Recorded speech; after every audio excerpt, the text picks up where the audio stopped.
and welcome to Permission to Heal. I am Marcy Brockman, and I am thrilled that you are here today. Today, I have a phenomenal conversation with Debra Woog. She is a Crisis Navigation Partner. This is a career that she herself has coined and created. She has over 30 years' experience as a leadership researcher, executive, and advisor. She conducted primary research at Harvard Business School for an award-winning book, directed admissions and career development for the MIT dual degree MBA program, Leaders for Global Operations, advised 9 technology startups as director of people strategy for Cambridge Incubator. Boston Globe profiled Debra for her outstanding abilities to select talented candidates, to motivate and develop employees, to resolve conflicts between people as well as between organizations.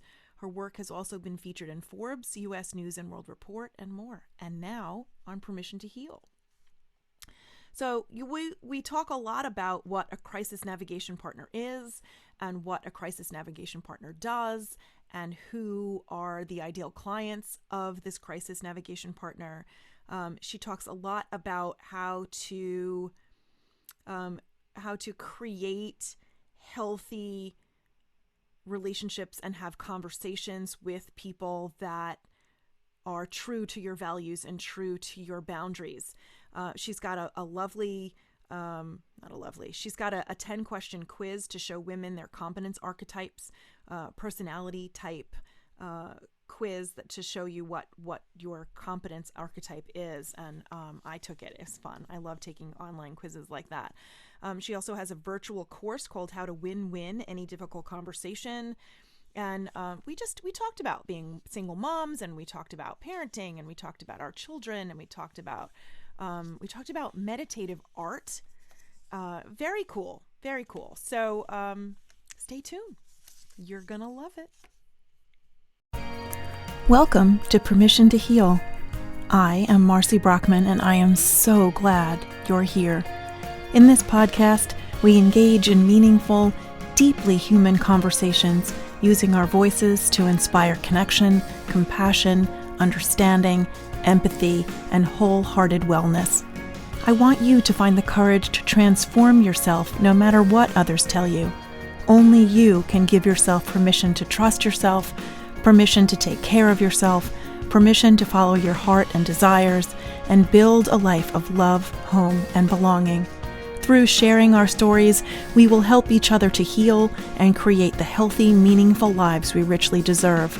We only need our own permission to begin. If you love Permission to Heal, and I know you do, then please like, follow, share, and consider writing a review.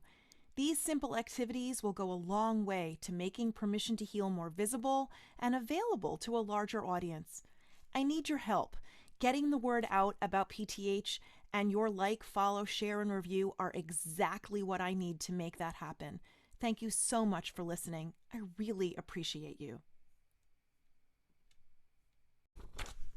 Well, welcome, Debra. How are you?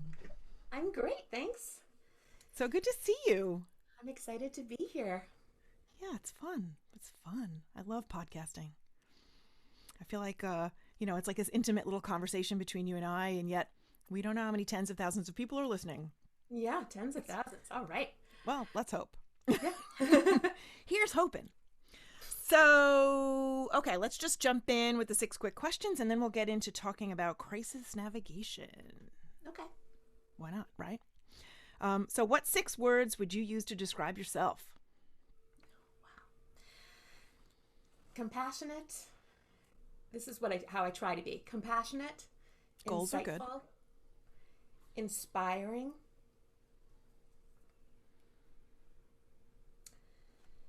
I have 3. Let me think about what the words are. They don't have to be Curious. Adjectives. Curious. Oh, they don't have to be adjectives. Oh, I see. I get it. Like identity. Mm-hmm. Mom. Mm-hmm. Entrepreneur. There you go. I mean, I said describe, so you'd think adjective, but suddenly somebody at one point way back in the beginning of this podcast used nouns and verbs. I'm like, verbs? wow. Wow. Okay. Parts of speech. Cool. Or gerunds or, whatever. What's your favorite way to spend a day? For me, it's a treat to have a day that's completely unplanned and unstructured. And I can just go with the flow of what I feel like doing and be with people that I love. Nice.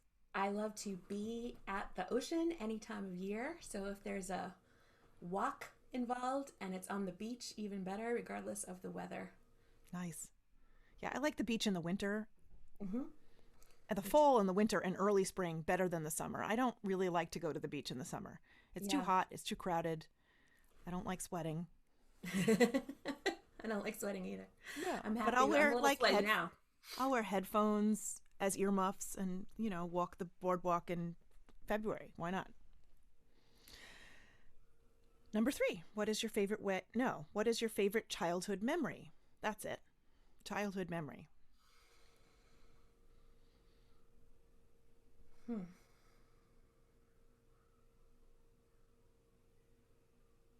That's a good question. Mm. I moved around a lot as a kid, and so my favorite memories have to do with being in the different houses with different friends who are local to the different places that we lived. Interesting. And I had just one specific one. I had a best friend when we lived in Omaha, Nebraska. Her name is Dana Wayne. Hi, Dana. Shout out to Dana Wayne. And she was an only child, and I'm the oldest child. And our parents became friends. We knew each other from synagogue, Hebrew school. And I loved going to her house. It was very different than being at my house. And it taught me. It was probably quieter. It was a little quieter. But it was a place where people were less super busy and more present. Ah. And I loved the feeling there, and that experience of going there over the course of those 4 years that we lived there taught me a lot about how I wanted my own home to be one day. Interesting. So peaceful, present, mindful, reflective, quiet. Loving. I mean, my home was loving in a way, but verbally expressive about loving each other. Okay. I never heard people say to each other, "I love you." Wow. Till I was at their house, 4th to 7th grade. I was like, they just say it. And like they hang up the phone or somebody's leaving. Bye, I love you. What? Wow. Wow. I know that I was from a very emotionally demonstrative family. Mm-hmm. And when I started dating my first husband and I got into their family, I'm a hugger. I hug, I won't hug strangers, but I hug everyone I know. To me, that's how I express affection. Yeah. And so I started hugging, and my who wound up being my mother-in-law was just initially like a little taken aback, and then I felt her just like fall into the hug. And I started hugging and physical contact and I love you with his parents and his brother and him, and that sort of gave them the cue to do that. Yes. And so they were starting to do that as well, but he had told me that his parents hadn't lived that way or hadn't done that before I entered the family. Yeah, which was interesting. Influence. And the same thing happened in my family. My family saw that and started modeling it more. And I would come home and I would try it out, and then I think feels good. I think we all need reminders. Yeah. Yeah. Yeah. Life's too hard to have to guess. Like, I know she loves me because she wanted me to call her when I got home. Or I know she loves me because she said I should wear a sweater when I leave, which are all expressions of affection. Yes. But sometimes it's just nice to have someone say, "Debra, I love you." Yeah, absolutely. Love ya. Talk to you later. We need these things. Yep. Wonderful. I love that. Okay, number 4. What is your favorite meal? Is ice cream a meal? It can be. The way I eat it, it can be. My favorite food is ice cream. Any specific flavor? Uh, I go back and forth between peppermint stick Really? / mint chocolate chip, Okay. or anything with peanut butter and chocolate combined. Oh, nice. Those are my favorites. And in general, my favorite cuisine is Mexican, like Tex-Mex, or like more, traditional Mexican. Nice. But anything that food that is from my childhood of growing up in a Jewish family and things that we had on holidays, that's probably my favorite. Like matzo ball soup, my grandmother's brisket, right? My grandmother's noodle kugel, exactly. Things that remind me of my grandmother's apple cake from Rosh Hashanah, right? Those things. That's probably my favorite meal, or holiday meals. Yeah, I love, love, love, love, love Passover. It is my absolute favorite. I love the talking. I love the Seder part. I love the courses. I love the symbolism. I love soup the to nuts, songs. the whole thing. Yes. I love the And it's singing. musical and it's just lovely.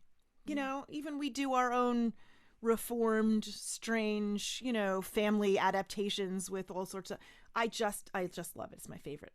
My favorite. I would do Seders. Maybe it's more special because it's only twice a year, the first and the second. Yeah. But I was going to say that I would like to do it more often, but it might be annoying. It might not be as special if we did it more often. Anyway, number 5. What one piece of advice would you like to give your younger self? You are enough exactly as you are. Beautiful. I think we all could have really used to have been told that. Yes. In a way that we could have heard it. Yes. I mean, when you say younger, I think of myself as a teenager, as a child, but this applies to me for, decades after that too. Absolutely. Just always feeling like I needed to do more, be more, aspire more, go farther, get higher. And Right. I spent so much time in the getting there, wherever there was, that I rarely was present there. Yeah. So, that's an important thing. And then I'm working on helping my own kids to know that too. It's great to have ambition, and it's great to learn and try new things and go for the next level and get to the next destination on the journey. But your worthiness of love and belonging are not contingent upon any of it. Not contingent upon anything you've done or anything you've accomplished. Right. Right. You're valuable just by the sheer fact that you're breathing air into your lungs. That's it. That's all you have to do. Keep breathing. And you're worthy of all the love and belonging in the world. Yeah. And every single person is. Right. Yeah, I didn't know that until at least 40, if not later. Probably 44. 40. And I'm 53. So, it's only within the last decade that I figured this out. Yeah. Yeah. One thing I think I knew it intellectually in my 30s, but I didn't embrace it in my heart till my 40s, I think. Yeah. And I still need to remind myself. Oh, I think we all do. I think society has done a number on women for millennia. You're the homemaker. You're the one who's to nurture your family. You're the one who, stand behind your husband and make him meals, and that we're only valuable through service to others. We're only valuable by how much we can do for other people. The selfless mom, and I think that, my mom always used to say that love and relationships required sacrifice. And I think I intuited that to mean that I was the sacrifice, that I was the sacrificial lamb in all of, for Jewish metaphors here, for Keep the theme going. Right there, right. I was the sacrificial lamb. So that in order to be worthy of the love and relationships and whatever that I had, that it was me that had to give up whatever it was that I wanted in the name of supporting others. Mm-hmm. And all that made was me resentful. I had this very conversation with my 17-year-old daughter today. Today? Wow. Today. Tell us about that, can you? What was that like? Sure. Well, she's a senior in high school, and as we know, being a senior in high school is a stressful time. Hell yeah. She is a volleyball player. In Massachusetts, volleyball is a fall sport. Okay. And she's applying to college and wants to do as many of her applications early, early decision and early action as she can, which means the month of October is holy hell on wheels. Yeah. Yeah, between school and volleyball and applying to college. It's a lot. Yeah.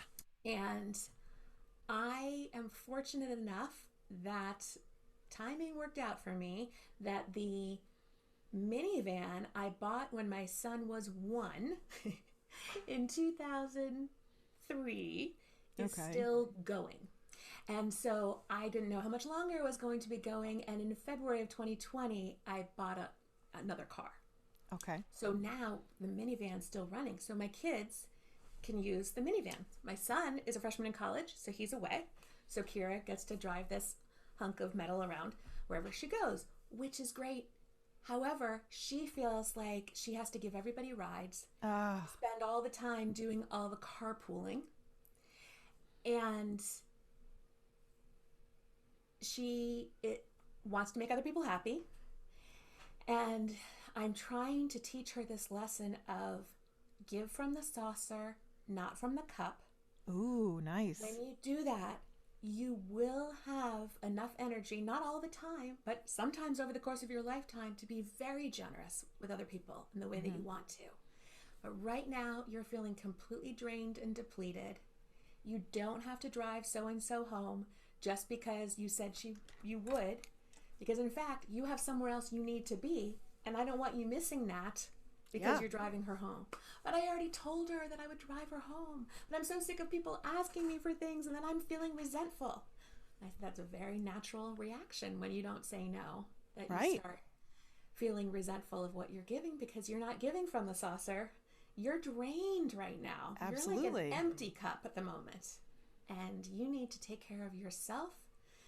So I said, that car I give to you and Aiden to drive for your convenience and well-being and for my convenience and well-being.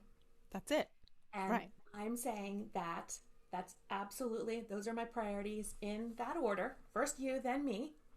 And I don't want you doing anything as a favor to other people that will interfere with your own well-being. Did she hear you? She did. Actually, a lot of this conversation was over text because it was during school. Okay. And she texted her friend, and she was like, well, I can't just tell her this. And I said, you can. You could just be very clear and kind. You can say, I overestimated how much I could do today, and I realized I don't have enough time to take you home before I have to get to my appointment after school. Mm-hmm. So I can't take you home today. Right. Okay. It's good that you gave her the verbiage so that she didn't have to stumble over what to say. She just had to She texted her rip friend. the Band-Aid off and do it. She made it to her appointment. She took care of herself. And I'm sure the friendship is not damaged at all. Her friend was probably like, okay, I'll find another way home. Thanks anyway. I hope so. I mean, her friend said something in response that was very vague, like, oh, okay, or something. And she said, oh, now my friend is upset. I said, you know what? That's probably You don't know what oh, okay is. Maybe she was in class and didn't have time to type more. But anyway, if she is upset, what she thinks of you is actually none of your business right now. All you need to do is focus on taking care of yourself and getting through this month. Exactly. Isn't this your expertise, though? Helping people through difficult conversations and difficult relationships? It is. Yeah. So there you go. I use that at home because I had to learn these things the hard way, and we teach what we're here to learn. Absolutely. Okay, last quick question. What is the one thing you would most like to change about the world? Oh my goodness. I believe that if more people had greater capacity for empathy, the world would be a better, more balanced, equitable place overall. And I think empathy is a highly underdeveloped quality in too many people still on our planet. No, I agree. I think if we increased empathy, so many things would decrease. Right. Greed and narcissism and hoarding, and like, we want all the power and the money, because you'd start thinking about other people. Yeah, and justice would increase. Absolutely. Equity would increase. Absolutely. Absolutely. My last guest on my podcast for the episode that dropped this week, Dr. Jeste, was actually talking about wisdom, but also that increasing empathy and the capacity for connection that empathy allows reduces the amount of shrinkage in people's physical brains. Wow. So there's a neurobiological root into why this is a good thing for us. Empathy keeps you smart.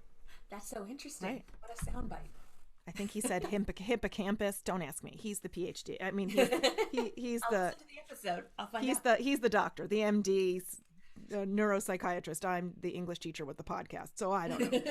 I think he said hippocampus, but rather than shrink, people who go out of their way to create more empathy and more connection and more community in their lives, especially as we age, they keep their brains active. It keeps their the whole mind body connection keeps their bodies more active, helps them retain more of their brain and their mental faculties than without it. Yes. Beautiful. Okay. So now let's get into these things. Okay. What is a crisis navigation partner? I've never heard this phrase in my life. I mean, I know what each of the words means alone, but how do you put them together? I'm not surprised you've never heard this in your life, because I kind of made it up. I kind of made up my own profession. Oh, good, Deb. I love this. And See, before you even get into this, everyone who's listening, this woman, this brilliant, gorgeous woman, made up her own profession and didn't need anybody's goddamn permission but her own. That's right. And you can make up your own profession too.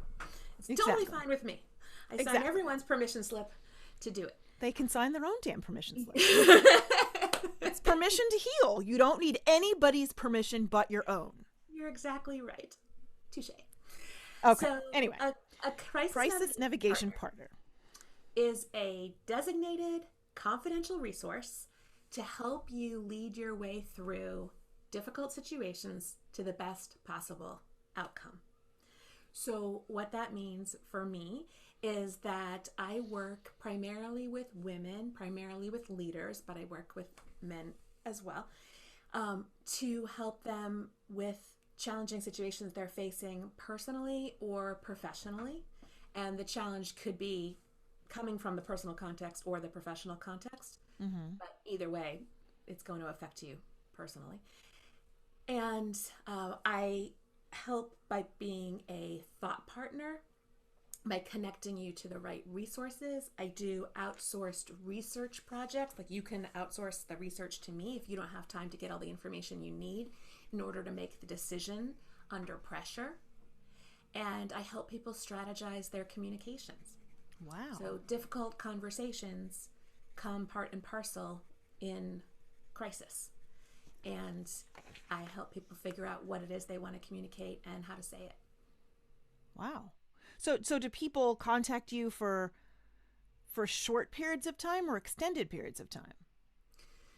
Well, initially people contact me for short periods of time, and then sometimes it goes on. So, for example, I have a client I just wrapped up working with after about a year.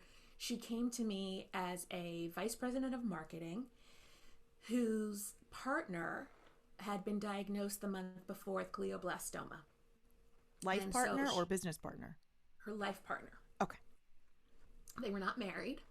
And they actually had, they're, our age, and they had been dating like on and off for 4 years. So they hadn't actually made a life commitment to each other, whether or not that's called marriage. Like they hadn't made that decision. We're spending the rest of our lives together. Right.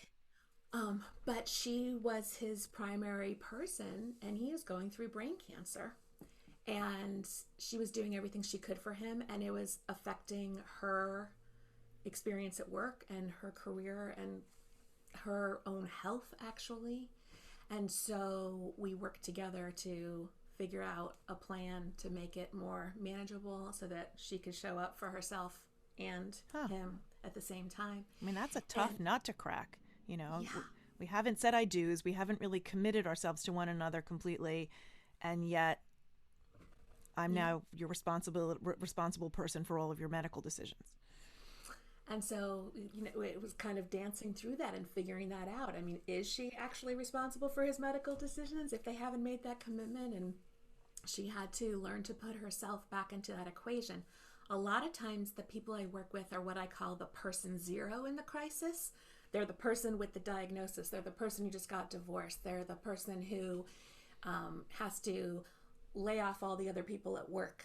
Mm-hmm. But other times, probably maybe 60% of the time, the people I work with are the people that I call the point people for the person zero in the crisis. Okay. And it is as intense and difficult to be the point person sometimes as it is to be the point person. As it is to be the person zero in the middle of the situation. Well, because I'm sure there's a degree of helplessness that you have being the point person. You're not ultimately responsible for decisions, and you're not ultimately responsible for... I mean, sometimes you are, if it's your child, for example. Oh, yeah, that's true. Yeah. That's true. Yeah. I have a story about my own kids that I always think of when they were young. They both have peanut allergies, and one of them bit into a peanut butter cream filled whoopie pie without knowing that was the kind of cream in the whoopie pie. Oh, no. And the other one smelled it and said, "Stop, that's peanut butter, I can smell it." And said, "Okay, we need the EpiPen." And, they were 7 and 9. So my daughter was 7 when this happened. And she was the one who said, "Dad, get the EpiPen, stop driving the car. We have to go to the hospital, give Aiden the shot." I got to the hospital. I wasn't with them. I got to the hospital. Aiden was covered from head to toe in these horrible hives. This was after the EpiPen and more epinephrine. Wow. And he was totally fine the next day. Just completely fine. Thank God. Goodness your daughter had her head about her. Yeah, she always does. But even at that tender age of 7, but Kira was traumatized from it. Aiden was just went back to school and back to playing on the playground. Everything was totally fine. He had a weird night in the hospital. Completely fine. But she was really shaken up. Mm-hmm. And she was the point person. And she had kind of the post-traumatic stress of being the one who was on in that moment. Right. And he actually didn't. That's interesting. Even though he was the one who potentially could have died right then had they not done the right things. Yeah. We had a sort of similar experience. My son has an anaphylactic seafood allergy. Mm-hmm. And we went to one of those hibachi Japanese restaurants where they do all the cooking in front of you on a big grill. And we told them ahead of time he has a seafood allergy, and they cooked his steak dinner or whatever in the kitchen. Okay. And so his food wasn't going to touch anything that was on the grill. But the chef, they do the routine where they throw the vegetables and you catch them in your mouth or whatever. And he was tossing the zucchini around, and the zucchini had been on the grill with the shrimp. And as it was in the air going towards my son's face, for me, everything went to slow-mo. And I was like, no, don't eat it. And he caught it in his mouth, and I'm like, spit it out. It touched the shrimp. And he spit it out, and I gave him water, and I had an old Benadryl that was like dry in my pocketbook, because who the hell expected that? Yeah. We paid the bill right away. I drove him to the emergency room because I would be faster at that point than an ambulance. And they immediately got him on, an IV and the whole thing, and he was fine. Mm-hmm. But it was like a moment of absolute panic. And we were there for my daughter's like 15th or birthday or something. And so he was fine. I was fine. My daughter was upset. Oh my God, I can't believe my brother almost died on my birthday. I'm like, he wasn't even close to death. Don't over exaggerate. He was okay. We did what we had to do. You know, I had the EpiPen, but we didn't need it. Whatever. So all these things affect other people besides just the what did you call him? The zero person? The person zero, like person zero. Yeah, ground zero. zero, person Right zero. in the center. Mm-hmm. Yeah. Yeah, the epicenter, the whole thing. So a lot of times the person zero and sometimes the point person is alone for whatever reason in their situation. Sometimes the point person is a only adult child of parents who are aging, or is single going through a divorce or something like that. I could have used you when I went through my divorce. I could have used me when I went through my divorce also. And that's part of why I decided to do this, because I didn't want anyone else to feel alone the way I did when I went through some of the things that I've gone through. And so that's really my motivation for being a crisis navigation partner. It's a beautiful thing, Deb. You don't want people to be alone and struggle. Who goes towards the emergency and, tries to help in that situation where most people get back as quickly. Not my monkeys. I'm out of here. Right. Yeah. Yeah. So that's what a crisis navigation partner is. Okay. So you have this business now, and you have all of this leadership, research, executive, advisor, blah, blah, blah, all of this research, Harvard Business School, and a book, and an MBA, and like all this stuff. And so you have a vast amount of experience and expertise that you're bringing besides your obvious empathy and compassion and warmth. And I love that. That's awesome. Thank you. I took your quiz. Yeah. The Competence Archetype quiz. So before I tell you my results, would you explain what competence archetypes are? I will explain it too, but I cheated. I already know your results because whenever anyone takes the quiz, I get an email. But you can tell everybody else and we can still talk about it. Okay. But I'm very, upfront and honest, so I don't want to pretend I didn't know. Oh, okay. The Competence Archetype Assessment is a quiz that I created because I love those kinds of typology. Oh, quizzes. Me too. I love them. Jungian kind of things, like I'm, psychology major, and I love the Myers-Briggs and what type are you? I love all those things. And I noticed over the 20-something years that I was in business before this moment that the people that tend to come to me for work together are people who are like me, and they are what I call hypercompetent. And they're either recovering hypercompetent or they're actively hypercompetent. And when you're hypercompetent, you are so good at getting things done that it's like not good for your own good. Like my kid today who's juggling all this stuff but has stopped to give somebody a ride home who can perfectly well walk on her own because you don't want to leave anybody hanging. So over time, I realized that there was this real theme and that there were really 3 fundamental types of people who were hypercompetent. And so I created this quiz to help people kind of self-diagnose. And it comes with, you're this type and here are some things you can do about it if you're interested. So there's 3 types of hypercompetent, and then there's the highly functioning competent. That's what I got. Which is, you are hypercompetent, but you learn to rein it in to the point that you're functioning well. Oh yeah. This is for now the best I can be at this and take care of myself, because I was like pathologically, morbidly hypercompetent where I didn't put myself on my map at all. Yes, been there. Yeah. And that is not a healthy place to visit. No. We do not recommend anyone else goes there. No. Avoid it. Cross it off the map. Don't even go there. Yeah. So the Competence Archetype Assessment helps you look at what some of your reasons might be for being this damn good at getting stuff done. Right. And how is it negatively affecting you? Okay. If it is. Interesting. So you want to share what your type was? Sure. So it came out as highly functioning competent. You live in the present moment. You're masterful at keeping your mind focused where your feet are, right here and right now. You may be content completing even repetitive tasks. You enjoy receiving reassurance, which is true. Your dominant character traits are consistency, reliability, and discipline. People have said to me all along, we don't know how you get done all the things you get done in a day. Mm-hmm. It's because I don't breathe in between. That saves time. Right. You consider yourself organized, which I do, accurate and thorough, mostly. Changing or ambiguous roles make you uncomfortable. Oh, rules. Changing ambiguous rules. Yes, that definitely makes me uncomfortable. I fancy myself a vagabond, creative, flexible, fly by the seat of my pants type of woman.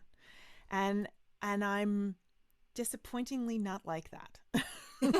I am more like that in my comfortable, committed love relationships. I'm like that.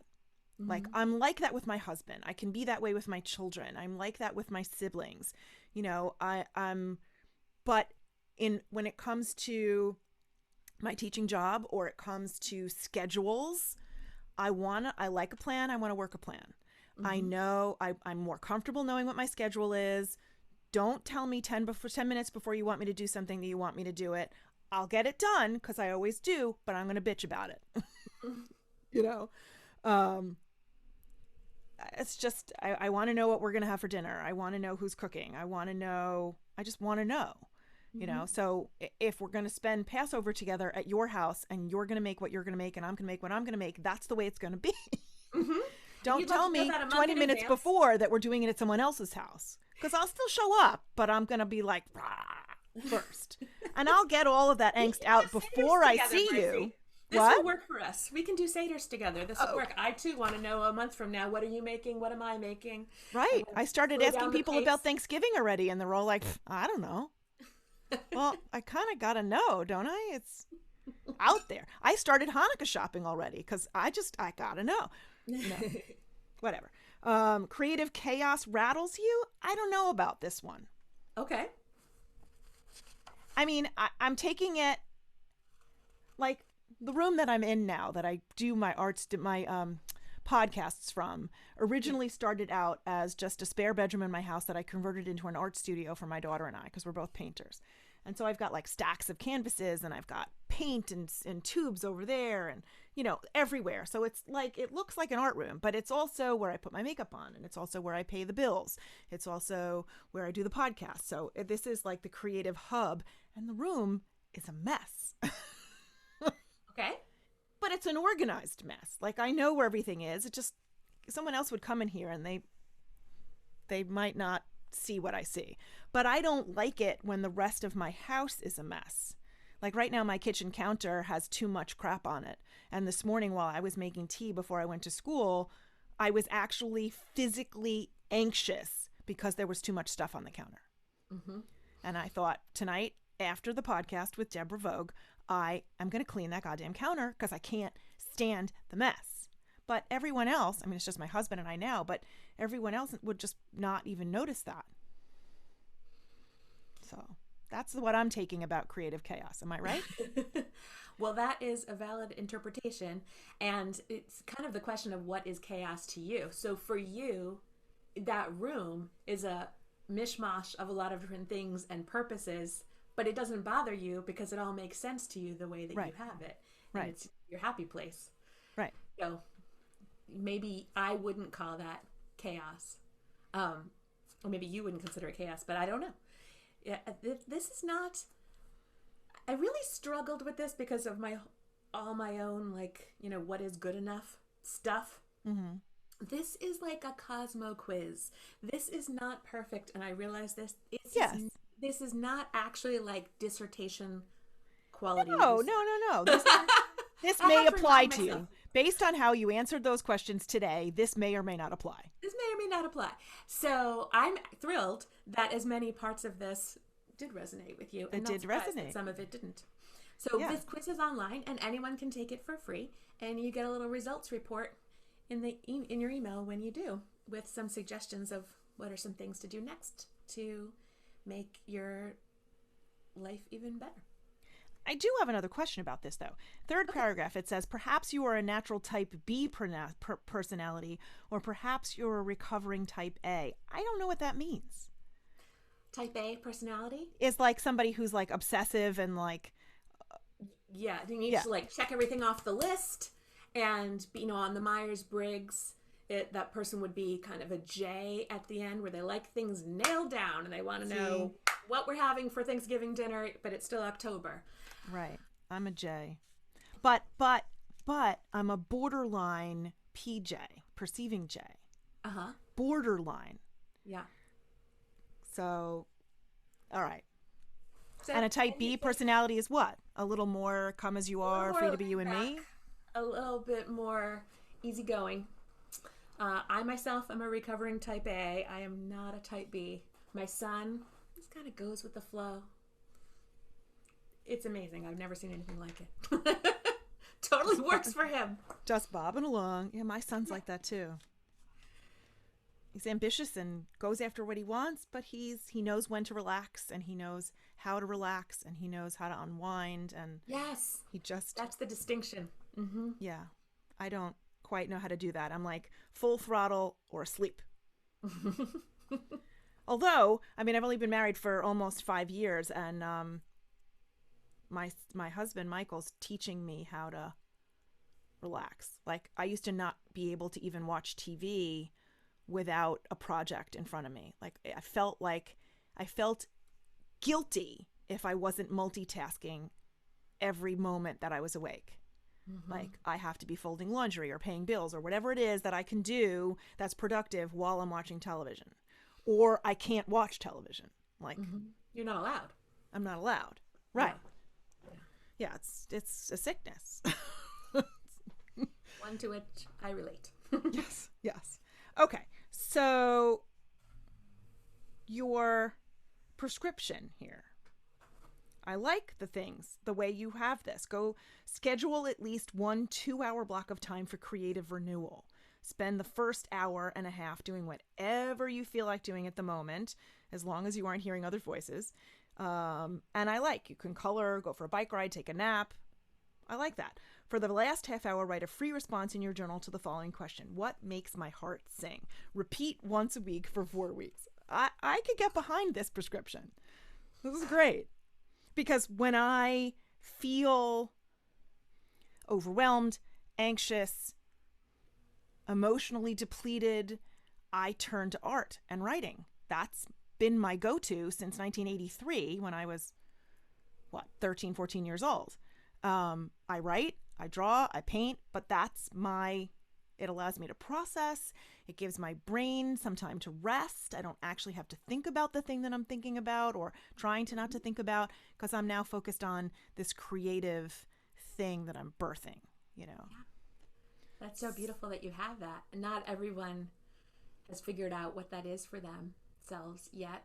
And a lot of times people who have that tendency to be hyper competent will be like you described, like going full throttle or asleep with no in between. Right. So having unstructured time to choose when you show up what you feel like doing and letting yourself do it, giving yourself permission. Yeah. Can be so healing. So healing. I was in a place like this last Saturday, and the weather here was gorgeous, and I decided I'm not grading the papers I have to grade. I'm not doing any of the work I'm supposed to do. I am taking a day off. I didn't get dressed. I didn't wash my face. I stayed in my nightgown all day long. And Fun. for like 3 hours, I laid in bed and read. And to me, that's a vacation. If I can lay in bed and read, I am happy. And then, of course, I was hearing the birds sing and the children play outside in the neighborhood. And I thought, well, gee, it's lovely outside. I'm going to take this whole enterprise out onto my hammock and do it there.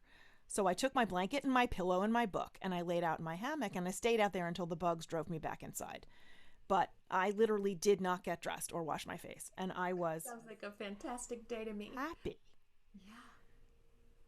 Good no for one you bothered me. My husband yourself. was doing his own thing. I was just... And it was like a week's vacation. Yeah. In one day. Yeah. Fabulous. Okay. So you also have a virtual course called How to Win Any Difficult Conversation. Yes. Did I do that right? Win Yeah, win? how to win any difficult conversation. Oh, win. Yeah, all right. How to win. I thought it was a typo. Again, I kind of make stuff up. So, I have like a that. win-win conversation. Win-win situation. You win, I win, everyone's happy. Yeah. That's cool. In reality, a win-win conversation, not everyone is a necessarily compromise. happy, but each person feels heard and acknowledged, and that's a lot. If you can have a difficult conversation where you hear each other, that is a success right there. Oh, absolutely. We haven't come to a point of agreement yet. There have been people that I have been in emotional entanglements with, let's just say, who were more of a narcissistic type of personality type, where any sort of win-win, any sort of compromise, any sort of give and take was impossible. Yeah. And yet you still have to somehow come to some meeting of the minds in some way. It's interesting that you say that, because this is another thing I've noticed with this hyper-competent type population. Very often they've had significant run-ins with narcissists. Really? And yeah, I have really noticed this pattern. I've written some blog posts about it. I have some ideas about why that is. And why is that? Well, I mean, I have my own theories, but I'm really interested in yours. When you are dealing with a narcissist and you are struggling, you take it upon yourself to protect everybody else from the narcissist.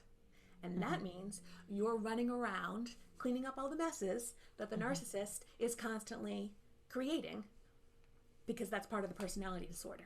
And a narcissist who truly has narcissistic personality disorder, not that I'm a psychologist, but that person creates drama and chaos because they feed off of that. They get their energy supplied from that drama that they create. And they feel that they're entitled to do that and drive everyone crazy. And then I have been in that exact situation more times than I care to account for. But and then it left me resentful. Like, why does that person get to be a prima donna and I don't? Why are we all running around trying to solve that person's problems or clean up that person's messes, and they're just nonchalantly going through life making more mess? Like, who the F do they think they are? And eventually, did you stop doing that for that person? Yeah, I divorced him, and that was that. And then I had the same thing with my mom, and I stopped talking to her. I made a demand, and either you clean up your act, literally. I mean, she was also an opiate addict, so that added a whole other dimension of joy to the situation. But that was it. I'm like, I have to self-protect. I have to protect my kids. I can't let this go one day freaking further. And that was that. Really brave. Yeah. It sucked. Oh, I hated it. But I knew that I couldn't let my kids suffer the way they were going to if I had let that continue. So. And hopefully your kids, I know they're still relatively young, but hopefully they won't become hyper-competent.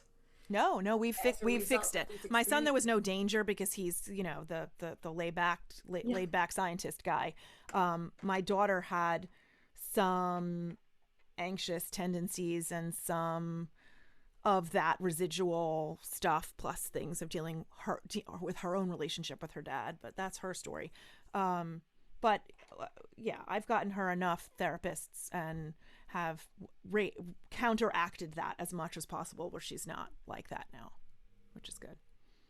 At 20, good, and it took me to like 45, so I feel it's nuts.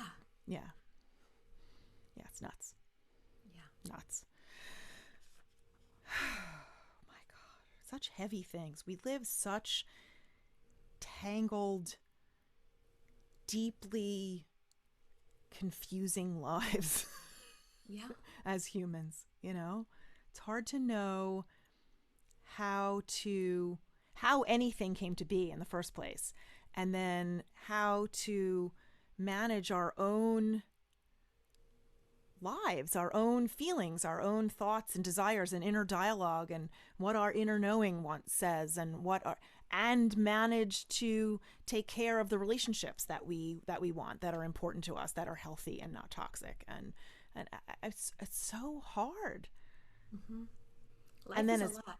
it's a lot. And then to be a parent, and a single parent on top of that, I know you know what I'm talking about, is just sometimes excruciating. So I think it's pretty wonderful that you particularly are offering this service to people to help them through stuff. So you don't necessarily, like, I turned to a therapist when I decided that I was going to divorce my ex-husband. I was sort of in between therapists. I have been in therapy for most of my adult life, but there were a couple of years there toward before the end of my first marriage where I wasn't in active therapy, and I went to find one just to help me not screw up my kids in the process, to make sure that I was keeping their needs in the forefront of every decision that I was making, so that I didn't screw them up the way my parents' divorce screwed me up. Mm-hmm. And I didn't necessarily need, at that point, the mental health thing, but I needed somebody I could trust to be, like you said, thought partner, to reason this out. Like, mm-hmm. How do I navigate this? And she was wonderful. Susan was great. She was great. I am a big fan of therapy. I've benefited from it a lot over the past 30 years. And I'm not a therapist, but at the same time, there's limitations sometimes to the extent to which a therapist can walk with someone through a mm-hmm. crisis. Basically they can be there 45 minutes a week. Right. And I wanted to create something where people would have more access to support if that's what they wanted and needed. So how often can people contact you? People can contact me whenever they want. We have, we'll set up sessions that, we make appointments for our sessions. In the beginning, if you're really in crisis and you do a program with me, we might actually have sessions twice a week, but also I will go with the person to family court or really? To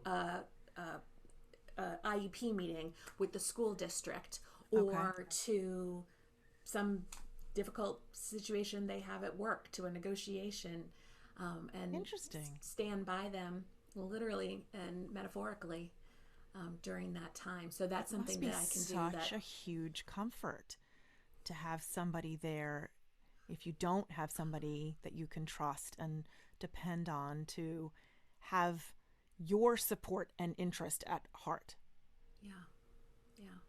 So it's been a journey for me since I started focusing my work on being a crisis navigation partner, like officially labeling it and explaining to people that's what I do, mm-hmm. a little over 2 years ago. I needed to figure out, how did I protect my own boundaries in that too? So that's been kind of part of my journey in figuring out what works and how I can work with people and how I can't work with people. I'm not a 24/7 crisis hotline. I'm mm-hmm. just one person. Right. I'm not a whole organization. But I've, through trial and error, figured out what works with people and works for people. And going back to your original question, I kind of never finished my story about the vice president of marketing and the I'm sorry, I interrupted you. No, I just remembered. We worked on those initial hot issues for a couple months, and then she brought me into what she has going on at work, and we worked through some of the things that were happening there. And I did my leadership coaching work with her. Nice. Up until recently, when we finished up what she needed. So some people come for a short time, some people come for a long time. I've been in business over 20 years, and I love it when people come back. Sometimes, I'll work with somebody intensely for a period of time, and then 12 years later, out of the blue, they contact me and we reconnect and that's help cool. them. So you impacted their lives and stuck with them long term, so that when they needed something again, you were the one they called. Yeah, I'm a relationship person much more than a transactional person.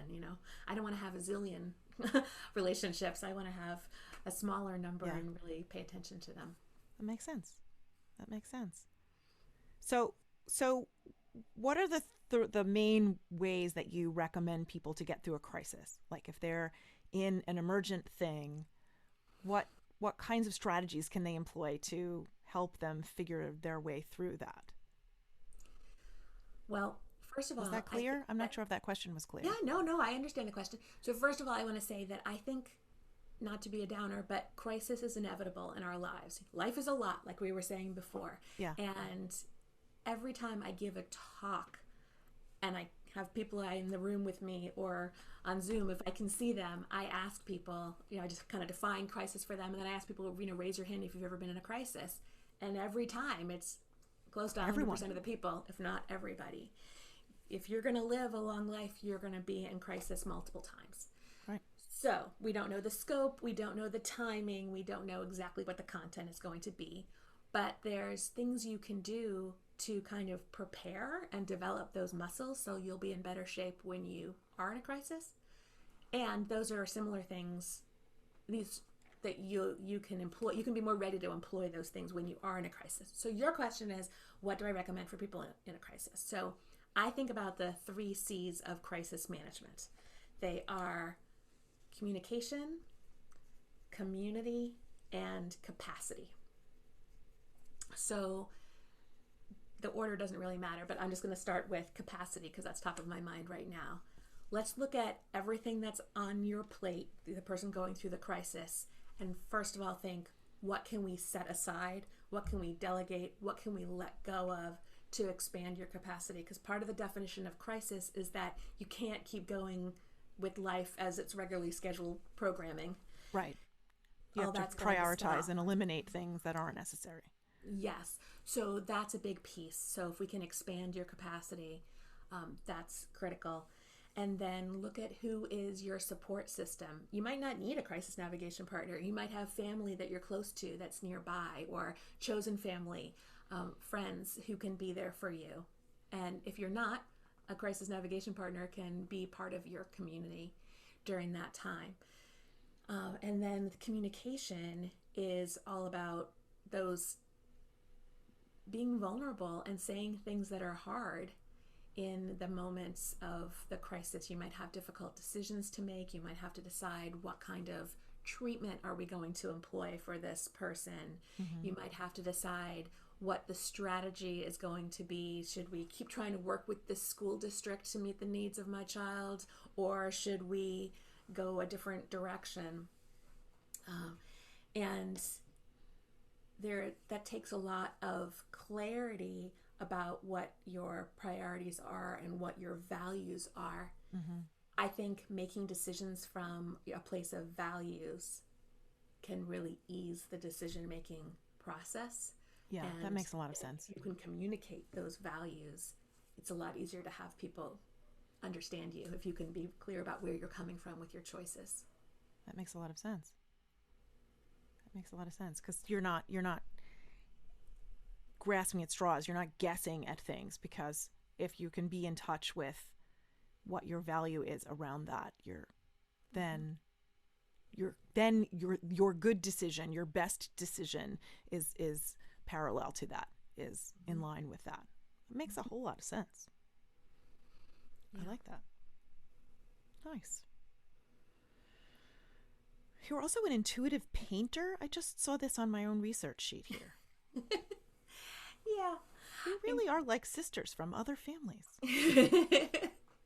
Yeah, the only way I can paint is completely intuitively, because I have no ability to represent any form that I have in my head on paper or canvas or anything like that. But I like playing with colors and just playing with paint.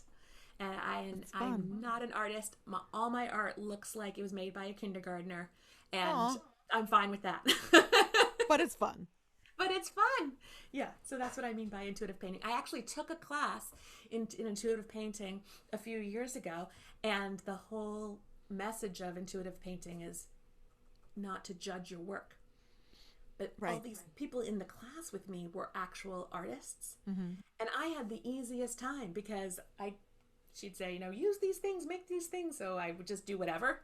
I had no attachment to it. That was fun. put it up in the front of the room, and then she'd ask everybody, you know, what does it make you think of when you see this, or how does it make you feel? And everybody else in the room would judge themselves and their work and each other's work. And I had zero attach. It was just the most freeing thing. Like, knowing that I have no artistic talent is the best. So you went in with no expectations. It was easy to unleash your inner 3-year-old. Yeah. Yes. That's awesome. Yeah. That's awesome. I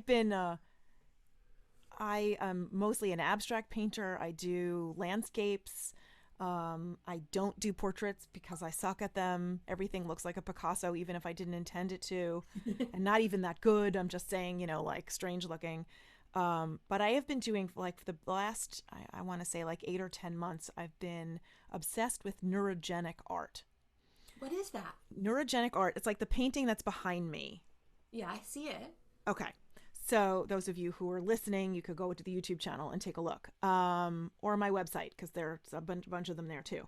So basically the idea is that you start with your paintbrush or a marker or a pen, like whatever, your drawing implement, and you start off of the edge of your canvas or paper, and then just organic lines, however you want to go, and the end of the line has to go off the paper the other way. And you can't lift up your pen or your implement. Technically, no. I mean, you could, but start back at that same line then. Okay. And so then and you fill them up and draw them wherever the hell you want to put them. And then where all the lines intersect, instead of having the intersections be hard right angles, or any pointy angle, what you're then going to do is take your crayon or your marker and fill in the point so that every joining of the lines is soft. Huh. I'm looking behind you as you're at the painting, right? As I'm listening to you. Okay. And then you can fill in the gaps any way you want. So I started doing it with colored pencils on small pieces of sketch paper. And I'm like, oh my God, this is great. I wonder what this would be like to do on a canvas. So I bought acrylic paint markers, and I did this one behind me and another one that I have hanging downstairs in the hallway. And it was so much fun. And like you said about the non-judgment, it's totally freeing. Every time you do it, it's going to come out differently. It doesn't matter what it comes out like, because they all look beautiful in their own way. And it's just like, to me, they call it neurogenic because the lines and the circles, when they come together, sort of represent the joining of neurons or dendrites or whatever the neurological component in your brain is. And because of how free-flowing it is and how organic it is, it's really very meditative. And I find it extremely freeing. So like in my prescription from the Archetype quiz, where it said, you know, creative renewal, to me, that's what these things are. You know, I'll take a big canvas, or I'll take a big piece of paper and all of my drawing tools. I like this better with a hand implement, you know, like a pencil or a marker versus a paintbrush, because I can get the lines more precise. But that's just my level of skill, or lack thereof. And I just find it so relaxing. That's beautiful. And I just keep making them. And every time they come out differently. And yeah, it's pretty cool. It's pretty cool. You just inspired me of like what to do for a fun activity for myself on the long weekend this weekend. There you go. There's if you look up your neurogenic art on YouTube, there are a couple of, like, the first things that will pop up. There are a couple of very interesting, much more technical, but very interesting instructional videos. And one of the art teachers in the high school where I teach recommended this to me as a meditative sort of art. And so she had me, because I didn't know what the heck she was talking about, she had me look at the videos first. And I was so inspired. I went home that night and I drew my first one. And you know, you can sort of adapt it. Like, it doesn't have to be just random swirls and squiggles and circles. You could do it with portraiture, not that I'm a portrait artist, but you could draw like the outline of somebody's face or whatever, and then have these neurogenic lines going through it. So you're almost like making the portrait look stained glass like.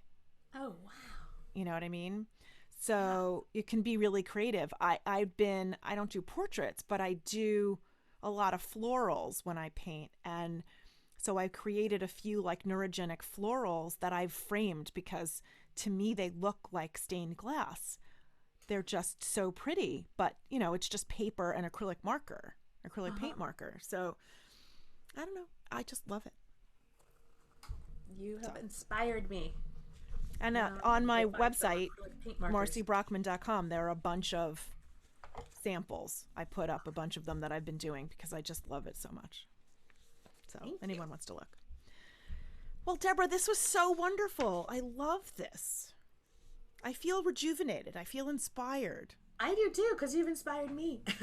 This is awesome. Yay. Fabulous. So I'm going to link your website and all your socials and your 10-question competence archetype quiz and your win-win any difficult conversation virtual course. All of that is going to be in the show notes. So if you are listening, once you pull your car over, don't do it while you're driving. Once you pull your car over, scroll down. It will all be there. And thank you so much for being here, Debra, on Permission to Heal. Thank you for having me and giving me a chance to get to know you and be connected to you. I'm really happy that we had this time. Me too. Excellent. Thanks so much. Don't go anywhere. I'm going to stop the recording.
Thank you for joining me for this episode of Permission to Heal. I hope you found it moving and inspirational.